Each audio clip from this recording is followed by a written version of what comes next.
Students, welcome to my YouTube channel the mathematics.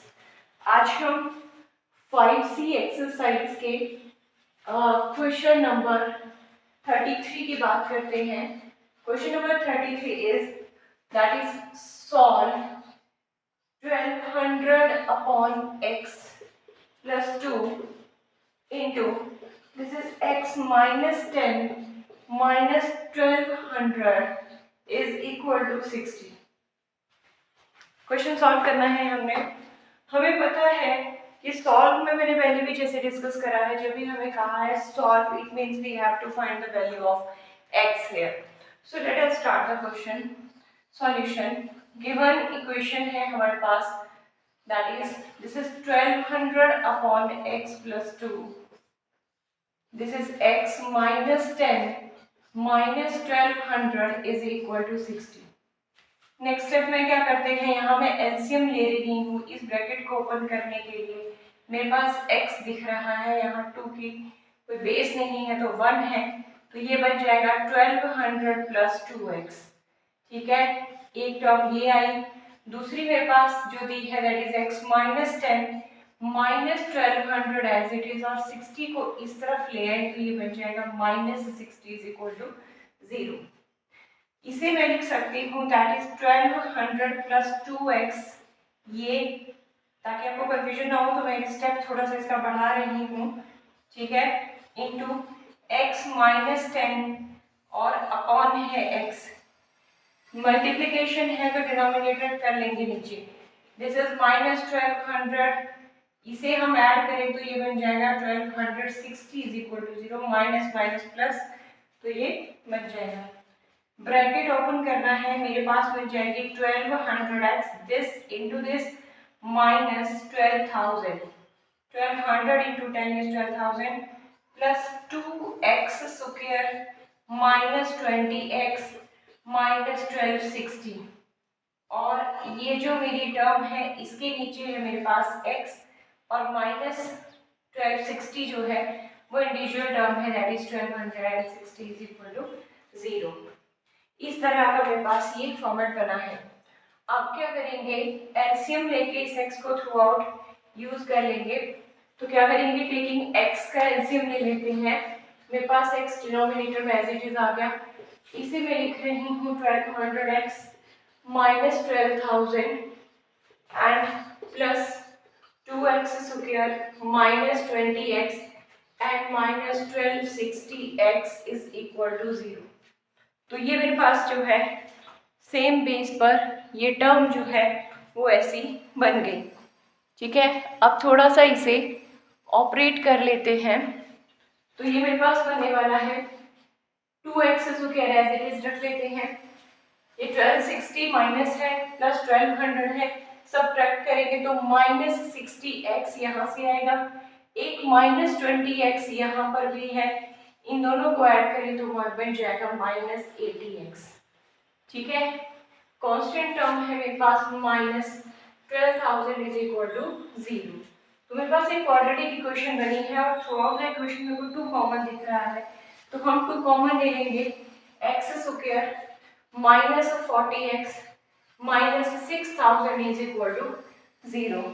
ठीक है, factors बनाएंगे 6000 के, ऐसे फैक्टर्स जिन्हें प्लस माइनस करने पर 40 बनी। तो अगर मैं 100 को मल्टीप्लाई करूँ 60 से तो 6000 आ जाएगा, और 100 से 60 माइनस करूँ तो 40 भी आ जाएगा।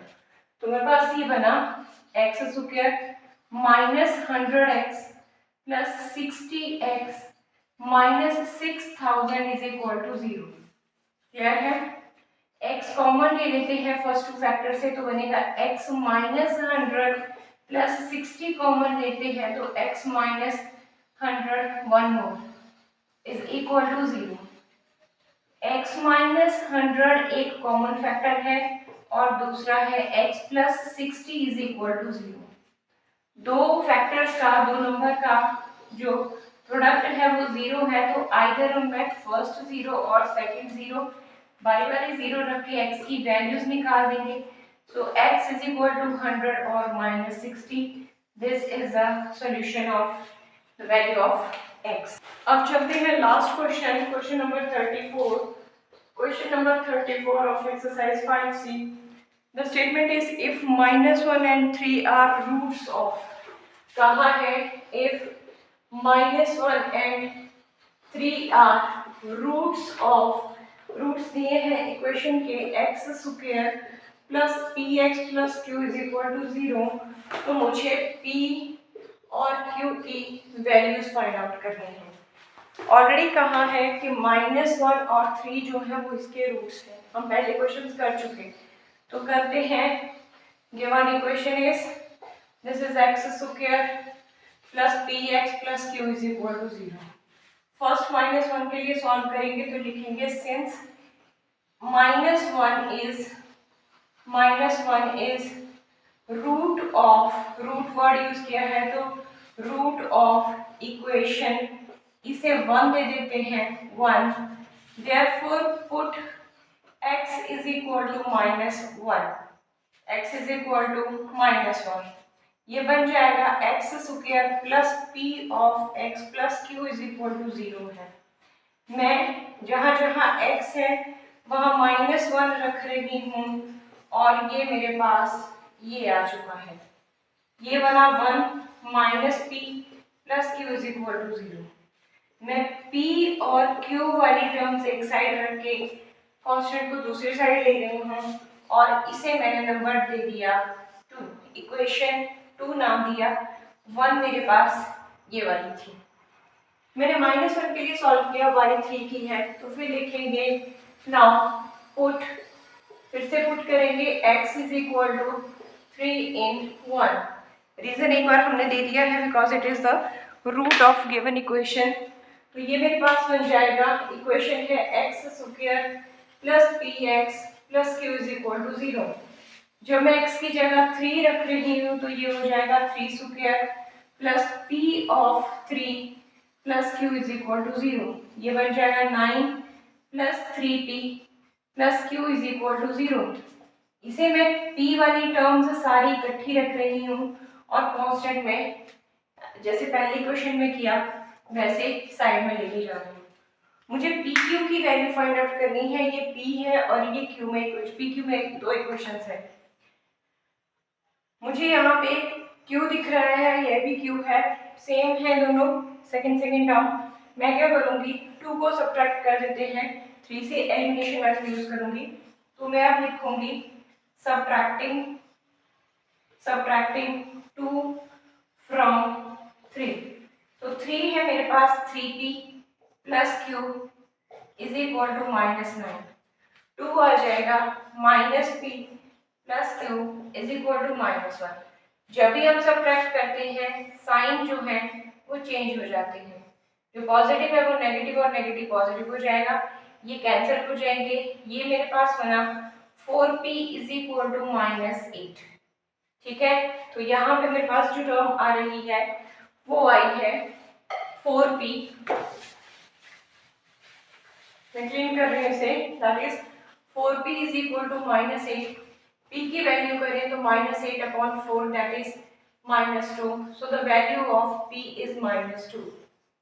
अब p की वैल्यू आ गई और मुझे q की निकालनी है, तो मैं लिखूंगी put p is equal to -2 in equation 2 या 3 में आप कहीं भी रख लें। तो p की जगह मैंने माइनस रखा आपके पास, मैं फिर से लिख रही हूँ पूरी इक्वेशन ताकि आपको कंफ्यूजन ना हो। -1, ये एक माइनस जो है वो ऑलरेडी बाहर है और खुद p के साथ -2 है, plus q is equal to -1, ये हो जाएगा -2 plus q is equal to -1 and q is equal to -1 -2, so the q is equal to -3। तो मेरे पास p की वैल्यू -2 आई और q जो आया मेरे पास -3, तो सम अप करते हैं लास्ट में, hence p is equal to -2 and q is equal to -3।